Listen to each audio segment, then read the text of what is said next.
વિદ્યાર્થી મિત્રો, આપણે જોઈ રહ્યા છીએ ધોરણ 7 પ્રકરણ 5 રેખા અને ખૂણા સ્વાધ્યાય 5.1 નો દાખલા નંબર 5. આ દાખલા નંબર 5 છે ને 4 જેવો જ છે.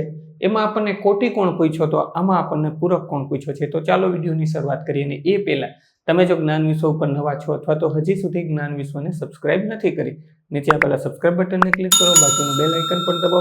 વિડીયો કેવો લાગ્યો અથવા દાખલામાં કાંઈ ના સમજાય કોમેન્ટ કરીને જણાવજો.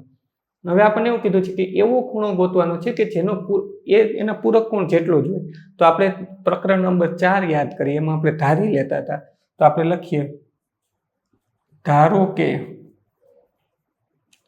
આપેલ ખૂણો બરાબર x છે અને પૂરક કોણ એના જેટલો જ છે.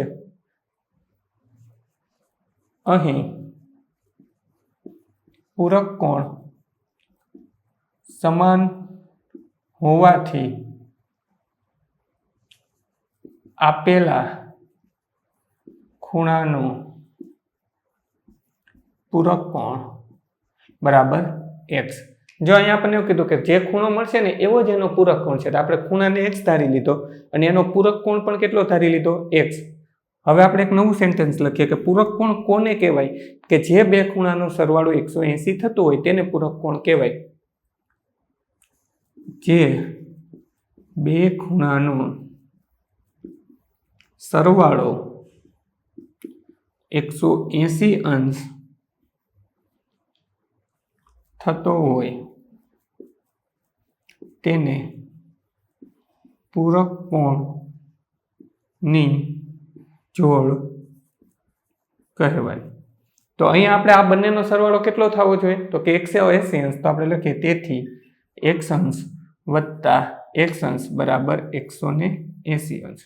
હવે બે વાર x છે તો x ગુણ્યા x વત્તા x એટલે કેટલી વાર x થશે?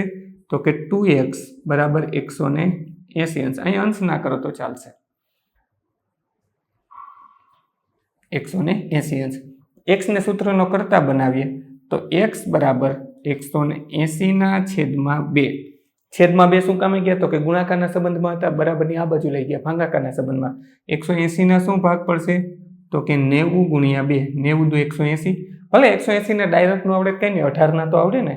9 દુ 18 અને એક આ જે મીંડું નહોતું ગણ્યું એ લગાડી દો તો 90 દુ 180.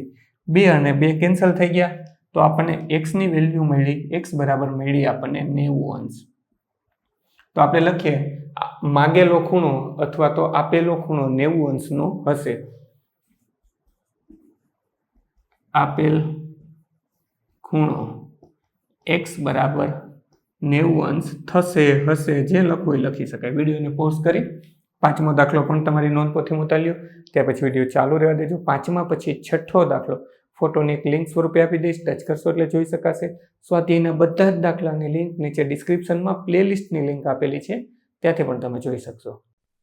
બાળ મિત્રો, વિડીયો જોવા માટે ખૂબ ખૂબ આભાર. આ વિડીયોને લાઈક કરો. જો હજી તમારા મિત્રો સાથે આને શેર ના કર્યો હોય તો આ વિડીયોને શેર કરજો અને મારી આ ચેનલને કે જ્ઞાન વિશ્વને સબસ્ક્રાઇબ કરવાનું ભૂલતા નહીં. ચોક્કસથી આ ચેનલને તમે સબસ્ક્રાઇબ કરજો. Thanks for watching. ફરી મળશું બીજા વિડીયોમાં.